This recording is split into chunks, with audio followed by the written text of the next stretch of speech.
सिद्धार्थ शहर का एक बड़ा बिल्डर था। उसके लिए जंगल का मतलब सिर्फ लकड़ी और जमीन थी और पहाड़ों का मतलब सिर्फ पत्थर। उसे प्रकृति नेचर से कोई प्रेम नहीं था।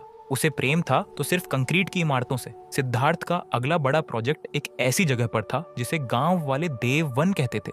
गांव वालों का मानना था कि उस जंगल के बीचों बीच एक बहुत पुराना मंदिर है जो जंगल की रक्षा करता है और वहां की एक पत्ती तोड़ना भी मौत को दावत देना है। सिद्धार्थ ने गांव वालों की बातों को हमेशा की तरह मजाक में उड़ाया। उसने अपने सबसे भरोसेमंद असिस्टेंट समीर को बुलाया और कहा, समीर, कल सुबह बुलडोजर्स तैयार रखना। हमें वो मंदिर हटाकर वहां एक लग्जरी रिसोर्ट बनाना है। पैसा इतना मिलेगा कि तुम्हारी 7 पीढ़ियां याद रखेंगी। समीर थोड़ा डरा हुआ था। उसने सुना था कि जो भी उस जंगल में लालच लेकर गया वो कभी वापस नहीं लौटा। लेकिन सिद्धार्थ का रोब ऐसा था कि समीर कुछ बोल नहीं पाया। अगली सुबह जब सूरज की पहली किरण भी घने जंगल को चीर नहीं पा रही थी, सिद्धार्थ और समीर अपनी जीप लेकर जंगल के अंदर दाखिल हुए। जंगल में दाखिल होते ही एक अजीब सा सन्नाटा छा गया। परिंदों की चहक बंद थी और हवा में एक भारीपन था। सिद्धार्थ ने जीपीएस ऑन किया लेकिन सिग्नल गायब थे। सर, शायद हमें वापस चलना चाहिए, रास्ता समझ नहीं आ रहा, समीर ने कांपते हुए कहा। सिद्धार्थ ने गुस्से में कहा, डरपोक मत बनो, वो देखो सामने, वही मंदिर है। पेड़ों के झुरमुट से एक पुराना काली मिट्टी और पत्थरों से बना मंदिर दिखाई दे रहा था। मंदिर के चारों तरफ अजीब से लाल रंग के फूल खिले थे जो खून की तरह चमक रहे थे। सिद्धार्थ जीप से उतरा और मंदिर की तरफ बढ़ा। उसने देखा कि मंदिर के दरवाजे पर सोने की एक बहुत बड़ी घंटी लटकी हुई थी। उस घंटी की चमक देखकर सिद्धार्थ की आंखें चौंधिया गईं। समीर, देखो, सिर्फ ये घंटी ही हमारे पूरे प्रोजेक्ट से ज्यादा कीमती है, सिद्धार्थ ने लालच में कहा। उसने एक हथौड़ा उठाया और मंदिर की दीवार पर मारने ही वाला था कि अचानक एक भयानक चीख गूंजी। वो चीख किसी इंसान की नहीं थी, बल्कि जैसे हजारों जानवर एक साथ रो रहे हों। मंदिर के अंदर से धुआं निकलने लगा और मौसम पल भर में बदल गया। काली घटाओं ने आसमान को घेर लिया और दिन में ही रात हो गई। अचानक मंदिर के पीछे से एक आकृति फिगर निकली। वो लगभग 7 फीट लंबा था। उसका शरीर पेड़ की छाल जैसा सख्त था और आंखें जलती हुई आग की तरह लाल थीं। वो वन रक्षक था। उसकी आवाज किसी गरजने वाले बादल जैसी थी। इंसान, तू यहाँ लालच लेकर आया है। इंसान, तू यहाँ लालच लेकर आया है, जिसने प्रकृति को नुकसान पहुंचाया। उसे प्रकृति ने कभी माफ नहीं किया। उसे प्रकृति ने कभी माफ नहीं किया। सिद्धार्थ डरने के बजाय गुस्से में चिल्लाया, ये सब ड्रामा बंद करो, मैं ये जमीन खरीद चुका हूँ। उसने जैसे ही सोने की घंटी को हाथ लगाया, उसके हाथ वहीं चिपक गए। उसे ऐसा लगा जैसे हजारों बिजलियां एक साथ उसके जिस्म से गुजर रही हों।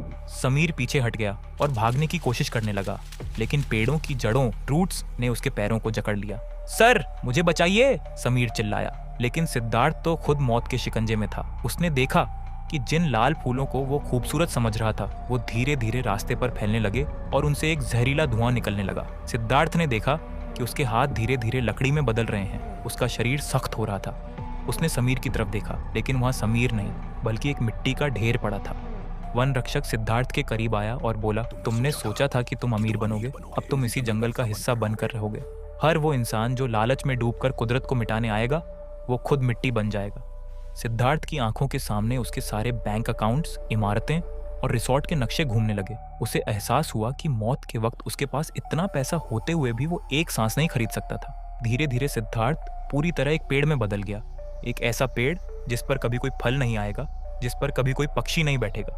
वो एक शापित पेड़ बन गया जो हमेशा के लिए उस मंदिर के बाहर खड़ा रहेगा, आने जाने वालों को ये याद दिलाने के लिए कि लालच का अंजाम क्या होता है। अगले दिन गांव वालों ने देखा कि जंगल के रास्ते पर 2 नई चीजें थीं, एक मिट्टी का ढेर और एक अजीब सा बदसूरत पेड़ जो बिल्कुल किसी इंसान की तरह दिखता था, जो दर्द में चिल्ला रहा हो। सिद्धार्थ का कैमरा और उसका लैपटॉप वहीं जमीन पर पड़े थे, जिन्हें धूप और बारिश ने कुछ ही देर में मिट्टी में मिला दिया। सिद्धार्थ की दौलत, उसका रोब और उसकी पहचान, सब कुछ उस सन्नाटे में दफन हो गया। इस कहानी का मोरल बहुत गहरा है। इंसान अक्सर भूल जाता है कि वो कुदरत का मालिक नहीं, बल्कि एक छोटा सा हिस्सा है। पैसा इंसान की जरूरत हो सकती है, पर जब वो जुनून बन जाए तो वो इंसान को अंधा कर देता है। सिद्धार्थ के पास सब कुछ था, पर उसे और चाहिए था। उसका और की चाहत ने उसे वहां पहुंचा दिया जहां से वापसी का कोई रास्ता नहीं था। दुनिया में असली दौलत सुकून और ईमानदारी है। जो लोग दूसरों का हक मार कर या कुदरत को नुकसान पहुंचाकर महल खड़े करते हैं, उनकी बुनियाद हमेशा कमजोर होती है।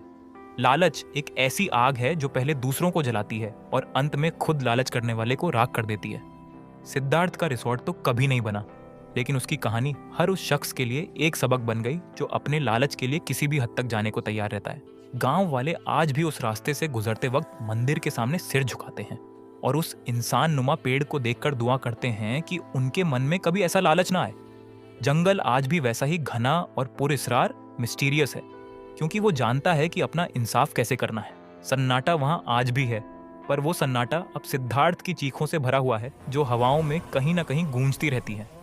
Moral on off the story: लालच इंसान का सबसे बड़ा दुश्मन है। जो इंसान सब कुछ पाने की होड़ में अपनी इंसानियत और मर्यादा भूल जाता है, कुदरत उसे वहीं लाकर खड़ा कर देती है जहां उसकी दौलत कचरे के समान हो जाती है। संतोष, सेटिस्फैक्शन ही असली सुख है।